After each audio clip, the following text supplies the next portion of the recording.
Hello friends, welcome back to my another mini blog. आजको दिनको सुरुवात चाहिँ सानोको भात खानेबाट सुरु भयो। अनि हामी चाहिँ भम्के आएका थियौँ। हामीभन्दा पनि साना बच्चाहरू आएका थिएनन्, केटाकेटीहरू आएका थिएनन्, ठुला मम्मीहरू मात्रै आउनु भएको थियो। हाम्रो चाहिँ इक्जाम थियो क्या, अनि बिहानमा हामीले चाहिँ मम्मीहरूले चाहिँ किन आउनु भएको थियो भम्के भन्दाखेरि त्यहाँ चाहिँ रोपाइ थियो। अनि देउरानी जेठानीहरू आउनु भएको थियो। आमा बुवाहरू चाहिँ पहिले खेतमा गइसक्नु भएको थियो। देउरानी जेठानीले चाहिँ मिलेर यहाँ नास्ता बनाउने भन्दै घरै बस्नु भएको थियो।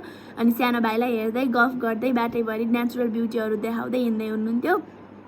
अनि यहाँ चाहिँ मैले मम्मीलाई भनेको हुनाले मम्मीले चाहिँ यहाँ सर्ट क्लिपहरू गराउनु भएको छ। हेर्नुहोस् त हाम्रो गाउँको मकै कति राम्रो भएको छ। हजुरको गाउँतिर चाहिँ कस्तो भएको छ कमेन्ट मेन्सन बिलो। अनि यहाँ चाहिँ हामी घर जाँदैछौँ।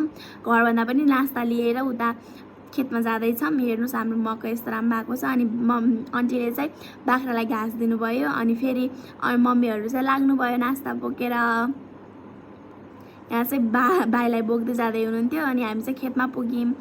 हेर्नुहोस् त खेतमा चाहिँ कति धेरै मान्छेहरूको पनि रहेछ रोपाइ चाहिँ। अनि हाम्रो चाहिँ उतै हो, मम्मी चाहिँ जाँदै हुनुहुन्थ्यो।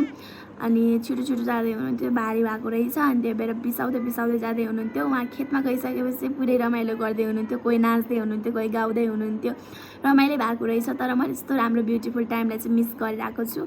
अनि एकछिनपछि चाहिँ यहाँ फेरि रोपाइ सुरु हुन लाग्यो। यहाँ सबै मिलेर रोपाइ गर्दै हुनुहुन्थ्यो। कति राम्रो डिजाइन पनि गराउनु भएको रहेछ।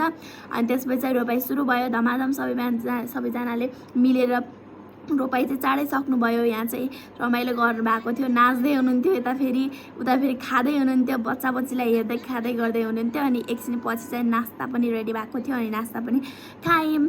अनि हाम्रो चाहिँ ब्लग यतिमै सकियो गाइस। अर्कोचोटि चाहिँ म पनि जानेछु। By guys, subscribe.